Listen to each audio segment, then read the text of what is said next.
Are tech giants like Google and Apple finally facing their match? It seems governments on both sides of the Atlantic are tightening the screws. Could this mean the end of their global dominance?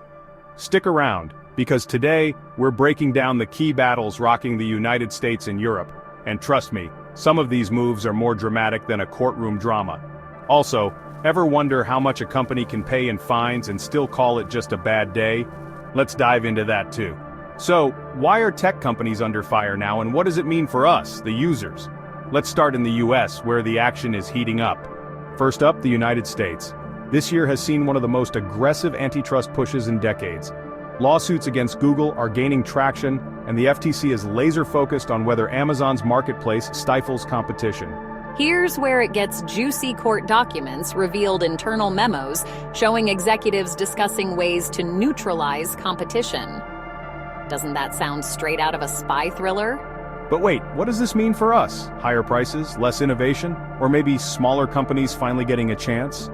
Well, regulators say it's about breaking monopolies, but critics argue they're just overcomplicating the market.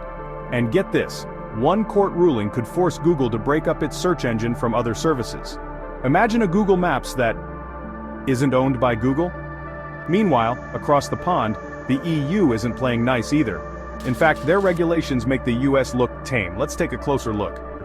Over in Europe, the Digital Services Act, or DSA, has become the talk of the town. This massive law is designed to curb misinformation, protect user data, and surprise, surprise, fine companies billions for violations.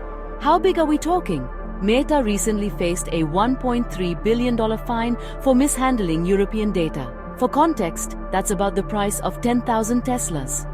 Do you think Mark Zuckerberg looks at his bank account after fines and goes, still got it? But here's the real twist. The DSA requires companies to reveal how their algorithms work. Yes, those secret formulas that decide what you see on Instagram or TikTok. Could this make platforms fairer, or will it just create chaos? And will smaller platforms have to shut down because they can't keep up with compliance costs? Stay with me. The answers might surprise you. Now you might be wondering, are these crackdowns even working? Let's compare some early results. Here's where things get interesting. The US wants to break companies up, while the EU prefers slapping huge fines and enforcing transparency. Take Apple, for example. In the EU, they're being forced to allow third-party app stores. But in the US, regulators are pushing to investigate if their app store fees constitute extortion. Who knew downloading Candy Crush could be a crime against competition? The effects? Some startups say they finally feel hopeful about competing. Others worry too much regulation could make tech innovation grind to a halt. And then there's China, quietly building its own tech ecosystem while the West fights itself. Are we falling behind? Speaking of global competition, let's zoom out and ask, why is this happening now? This isn't just about tech, it's about politics. In the United States, both Democrats and Republicans finally agree on one thing: big tech is too powerful. The motives? Well, some say it's about protecting consumers, others think it's about controlling speech. In the European Union, it's about asserting independence. For years, European leaders have been frustrated with US tech dominance. The DSA and DMA, or Digital Markets Act, feel like a message, we're in charge now. But here's the wild card: artificial intelligence. Governments are scrambling to figure out how to regulate it, and big tech is lobbying hard to keep the rules loose. Could AI become the next battleground? Or will it be the thing that helps tech giants escape the heat? And speaking of heat, let's talk money. Because for these companies, the fines, lawsuits, and regulations add up. But is it enough to hurt them? Let's talk numbers. Last year, big tech companies collectively paid over $4 billion in fines in Europe alone. Sounds huge, right? But when you're Apple or Google, that's like losing pocket change. Amazon's CEO recently joked that fines are just the cost of doing business. Dark humor, or just the harsh reality of monopolies? Still, cracks are forming. Meta's layoffs and Snap's struggles show that even giants aren't invincible.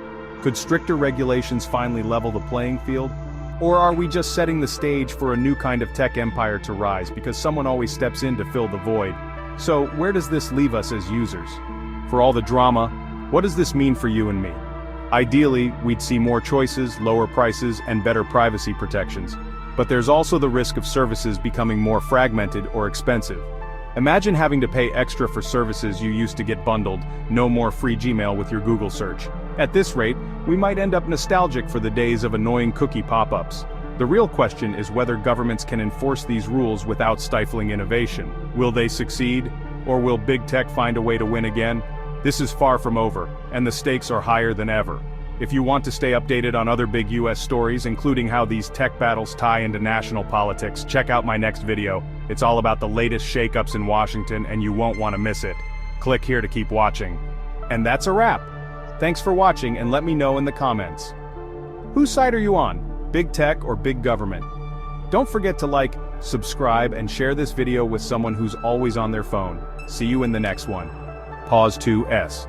In this chapter, we will delve deeper into the implications of the US regulatory actions on big tech companies. We will explore the potential long-term effects on innovation and market competition. Pause 1S. As the US government tightens its grip on big tech, the landscape of innovation could undergo significant changes. Will these regulations stifle the creativity and rapid advancements we've seen in the tech industry, or will they pave the way for new players to enter the market? Pause 1S. On one hand, stricter regulations could mean more checks and balances, ensuring that no single company can dominate the market. This might encourage smaller startups to innovate without the fear of being overshadowed by tech giants. Pause 1S. On the other hand, heavy-handed regulations could slow down the pace of technological advancements, as big tech companies might become more cautious in their approach to innovation, fearing regulatory backlash. Pause 1S. The balance between regulation and innovation is delicate. The coming years will be crucial in determining whether these actions will lead to a more competitive market or hinder the growth of technological advancements. Pause 2S. So, what do you think? Will the US regulatory actions on big tech companies foster a more innovative and competitive market, or will they create more barriers to growth? Share your thoughts in the comments below. Pause 1S. Until next time, stay curious and keep exploring the world of tech. Pause 2S. Next, we will examine the EU's Digital Services Act in greater detail. This chapter will cover the specific provisions of the Act and how they aim to protect user privacy and data security. Pause 1S. The Digital Services Act, or DSA, is a landmark regulation designed to create a safer digital space where the fundamental rights of users are protected. Pause 1S. One of the key provisions of the DSA is the requirement for transparency in online advertising. This means that users will have more control over the ads they see and how their data is used for targeted advertising. Pause 1S. Another significant aspect of the DSA is the obligation for online platforms to take down illegal content promptly. This includes hate speech, terrorism-related content, and counterfeit goods. Pause 1S. To ensure compliance, the DSA imposes strict penalties on companies that fail to adhere to its rules. These penalties can be as high as 6% of a company's global turnover, serving as a strong deterrent against non-compliance. Pause 1S. The DSA also focuses on protecting user privacy by enforcing stringent data protection measures. This includes ensuring that users have the right to access and delete their personal data, as well as the right to opt out of data collection for advertising purposes. Pause 1S. By setting high standards for transparency, accountability, and user protection, the DSA aims to create a more trustworthy and secure online environment. Pause 2S. So, what are your thoughts on the EU's Digital Services Act? Do you think these measures will effectively protect user privacy and data security, or do you foresee any challenges in their implementation? Share your opinions in the comments below. Pause 1S. Until next time, stay informed and stay safe online.